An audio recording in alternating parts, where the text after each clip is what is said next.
नमस्कार, मी स्वामिनी व्लॉग्सच्या आजच्या व्हिडिओमध्ये तुमच्या सगळ्यांचं मी मनापासून स्वागत करते।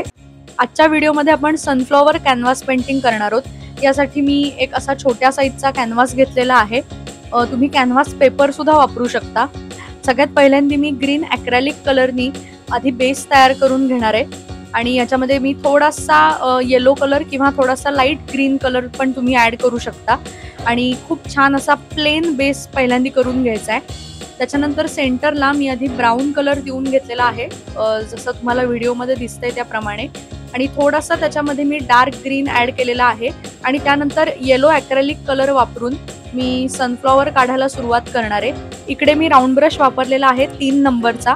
खरं तर सनफ्लॉवर काढण्याची खूप टेक्निक्स आपल्याला सोशल मीडियावरती बघायला मिळतात, पण मी इकडे अतिशय बेसिक पद्धतीने सनफ्लॉवर काढतेय आणि हे जे आर्टवर्क आहे हे खऱ्या अर्थाने आपल्याला खूप छान असा तुम्हाला वीकेंड स्पेंड करायचा असेल आर्टिस्टिक पद्धतीने तर तुम्ही अशा पद्धतीचं सनफ्लॉवर काढू शकता। हे खूप बेसिक सनफ्लॉवर आहे, खूप प्रोफेशनल पद्धतीने आणि खूप जास्त लेयर्स इकडे मी अजिबात दिलेले नाहीयेत आणि त्या पद्धतीने मी इकडे करतही नाहीये। खूप साधं सोपं सनफ्लॉवर जर काढायचं असेल आणि कॅनव्हास पेंटिंगचा आनंद घ्यायचा असेल तर नेमक्या कशा पद्धतीने आपण सनफ्लॉवर काढू शकतो तर याचे काही ग्लिम्सेस मी या व्हिडिओमध्ये दाखवतेय। पहिल्यांदा एक लेयर आपण देऊन घेत असतो येलो कलरचा। राऊंड ब्रशने मी एक पाकळी काढतीये आणि त्याच्यानंतर मी थोडासा ऑरेंज कलर त्याच्यामध्ये ऍड करतेय।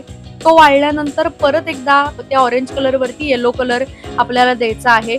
अशा पद्धतीने 2 ते 3 लेयर्सनी खूप सुंदर असं सनफ्लॉवर तयार होतं। मग त्याच्यानंतर अगदीच डिटेलिंग तुम्हाला करायचं असेल तर येलो मध्ये थोडासा ऑरेंज कलर मिक्स करायचा आणि थोड्याशा शॅडोज तुम्ही तयार करू शकता। त्याच्यानंतर सनफ्लॉवरचा जो मधला भाग आहे तर त्याच्यात पण तुम्ही थोडासा ऑरेंज कलर, थोडासा ब्राऊन कलर, थोडासा ग्रीन कलर अशा काही शेड्स ऍड करू शकता। इकडे मी 4 ते 5 सनफ्लॉवर्स बऱ्यापैकी मोठी काढलेली आहेत आणि मी पुढची जी प्रोसेस आहे ही थोडीशी टाइमलॅप्स मध्ये दाखवतेय। परत एकदा मी तीच प्रोसेस रिपीट केलेली आहे की पहिल्यांदा येलो कलर दिला, त्याच्यानंतर थोडासा ऑरेंज कलर दिला आणि त्याच्यानंतर पुन्हा एकदा त्यावरती येलो कलर दिला।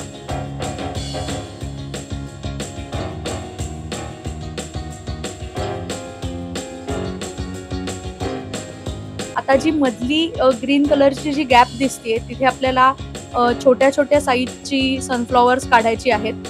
अशा पद्धतीचं कॅनव्हास पेंटिंग हे खूप छान दिसतं आणि हे खूप सोपं पण असतं, पण त्याला एक थोडासा प्रोफेशनल लुक येऊ शकतो जर आपण खूप लेयर्स त्याच्यामध्ये ऍड केले तर अगदी छोटी जी सनफ्लॉवर्स दिसत आहेत तर ते मी फक्त येलो कलरचे डॉट्स देतेय, पण मीडियम साईजची जी सनफ्लॉवर्स आहेत तर ती मी प्रॉपर 3 लेयर्सचं टेक्निक वापरून केलेली आहेत। म्हणजे येलो ऑरेंज येलो असं टेक्निक मी वापरलेलं आहे आणि पुन्हा एकदा मध्ये जो ब्राऊन डॉट असतो तर तो मी प्रत्येक सनफ्लॉवरला दिलेला आहे। आत्ता जेवढं आपलं हे कॅनव्हास पेंटिंग झालेलं आहे तेवढंच मी ठेवणार आहे, जास्त डिटेलिंग मी याच्यामध्ये करणार नाहीये, कारण खरं तर या कॅनव्हास पेंटिंगमध्ये अजून खूप डिटेल आपण काम करू शकतो। म्हणजे अगदी प्रत्येक सनफ्लॉवरच्या मागे जो ग्रीन कलर आपल्याला दिसतोय तर त्यामध्ये पण आपण काही थोड्या शेड्स ऍड करू शकतो ग्रीनच्या। तुम्हाला जर पानं ऍड करायची असतील तर ती पण तुम्ही करू शकता। म्हणजे प्रोफेशनल पद्धतीने हे कॅनव्हास पेंटिंग पूर्णपणे तयार झालेलं नाहीये, पण एक बिगिनरसाठी म्हणून आणि ज्यांनी कॅनव्हास पेंटिंगचा कधीही अनुभव घेतला नाहीये तर त्यांच्यासाठी हे खूप बेसिक आणि एवढ्याच स्टेप्स वापरून तुम्ही अशा पद्धतीचं सनफ्लॉवर कॅनव्हास पेंटिंग तयार करू शकता आणि या कॅनव्हास पेंटिंगचा खूप छान असा आनंद घेऊ शकता। तर हा व्हिडिओ तुम्हाला कसा वाटला हे कमेंट करून सांगायला मला अजिबात विसरू नका। त्याचबरोबर हा व्हिडिओ जर तुम्हाला आवडला असेल तर व्हिडिओला लाईक करा, तुमच्या सगळ्या मित्रमैत्रिणींना, नातेवाईकांना हा व्हिडिओ जास्तीत जास्त शेअर करा आणि स्वामिनी व्लॉग्स या यूट्यूब चॅनलला नक्की सबस्क्राईब करा। आपण भेटूया पुढच्या व्हिडिओमध्ये। Till then, bye bye.